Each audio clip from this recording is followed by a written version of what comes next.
नमस्कार।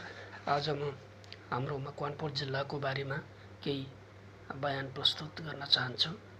मकवानपुर जिल्ला नेपालको बागमती प्रदेशमा पर्ने एक सुन्दर महत्त्वपूर्ण जिल्ला हो।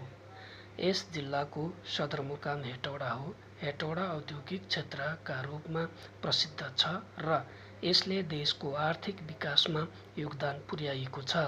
मकवानपुर जिल्लामा पहाड र तराई दुवै भूभाग रहेको छ, जसका कारण यहाँको मौसम र प्राकृतिक बनावट फरक पाइन्छ। यस जिल्लामा थुप्रै जनजाति र समुदायका मानिसहरू बसोबास गर्छन्। उनीहरूबीच आपसी सद्भाव र मेलमिलाप देख्न पाइन्छ। मकवानपुर जिल्ला प्राकृतिक सौन्दर्य, ऐतिहासिक महत्त्व र सांस्कृतिक विविधताले भरिपूर्ण छ। त्यसैले यो जिल्ला नेपालका महत्त्वपूर्ण जिल्लामा मानिन्छ।